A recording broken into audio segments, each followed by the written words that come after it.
Nay mọi người cùng vợ chồng em múc ban bữa cơm trưa. Bữa nay là vừa mới đi gặt lúa về.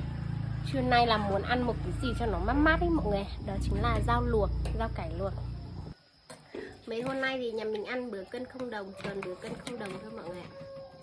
Mọi người biết đây là gì không? Đây là xương muối nhá mọi người ơi. Đến mùa xương muối rồi. Xương muối giá chua.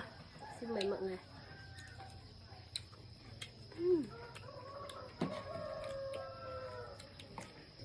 Có phép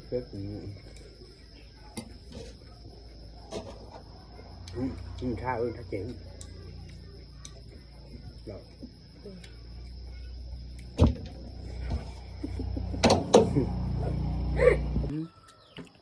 Cho nó chui ạ. Cho